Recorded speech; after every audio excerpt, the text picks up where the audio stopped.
Ito ang mga bagay na kailangan mong malaman sa bagong hero na si Obsidian na nasa original server na ngayon. Alamin natin kung paano siya gamitin at i-counter.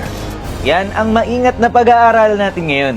Umpisahan natin sa kanyang passive. Kapag inaatake mo ang kalaban, makakagain ka ng tinatawag na bone energy. Ito yung nasa baba ng HP niya. 30 stack ng bone energy ang kailangan mo para magkaroon ng bone shard. Ito naman yung nasa may level. Kapag may stack ka na ng bone shards at inatake mo ang kalaban, makakatanggap ng additional damage ang kalaban mo depende sa dami ng bone shards mo. At 25 ang maximum stack ng bone shards. Kapag minions ang inatake mo, isang bone energy lang ang dadagdag sa'yo kada basic attack. Pero kapag hero naman ang inatake mo, 2 bone energy ang madadagdag sa'yo. Pero ang pinakamabilis na paraan para makapagpa-stack ay pag gumamit ka ng skill 1 sa kalaban. Dahil 3 stacks agad ang dagdag sa bone energy kapag skill. Take note na hindi magkakaroon ng stack si Obsidia kapag ang inaatake niya ay jungle monster. Pero kapag Torre ay magkakastack siya.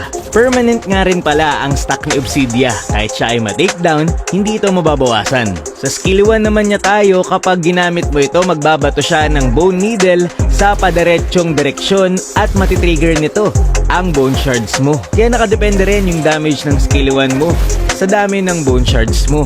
At dahil nga mas malaki ang stack mo kapag skill ang ginamit mo, maganda kung sa early game ay skill 1 ka lang para hindi agad ma-takedown yung mga minions at makapagpa-stack ka. Kapag late game na, isang skill 1 mo lang ang sakit na ng damage. Dito naman tayo sa kanyang skill 2. Kapag ginamit mo ito, makakagain ka ng 500% movement speed.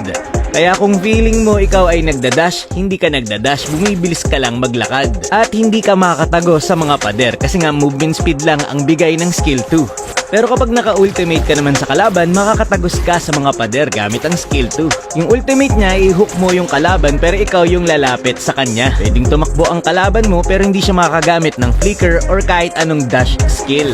Pero yun nga, kahit saan pumunta ang kalaban mo ay masusundan ng ultimate mo kasi nakatali ka sa kanya. Pero pwede mo namang i-cancel ang ultimate mo kung sakali.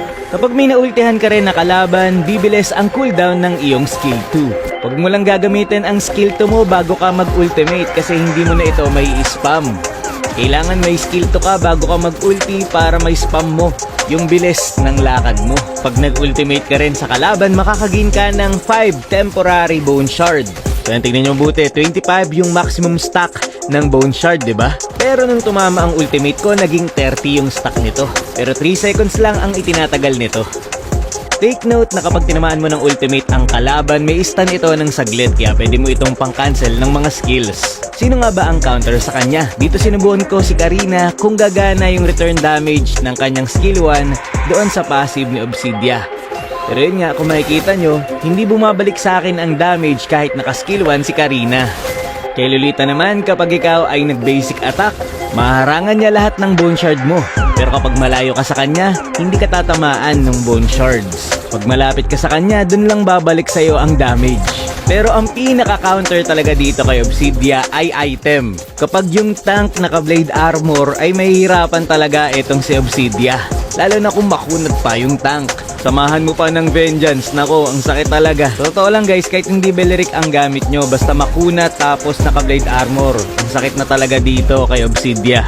So yun nga, bagong hero pa lang itong si Obsidia at marami pa tayong matutuklasan dito. Pero so far, kung ayaw mong kalaban, iban mo. Yun lang for this video. Maraming salamat sa panonood and to God be the glory.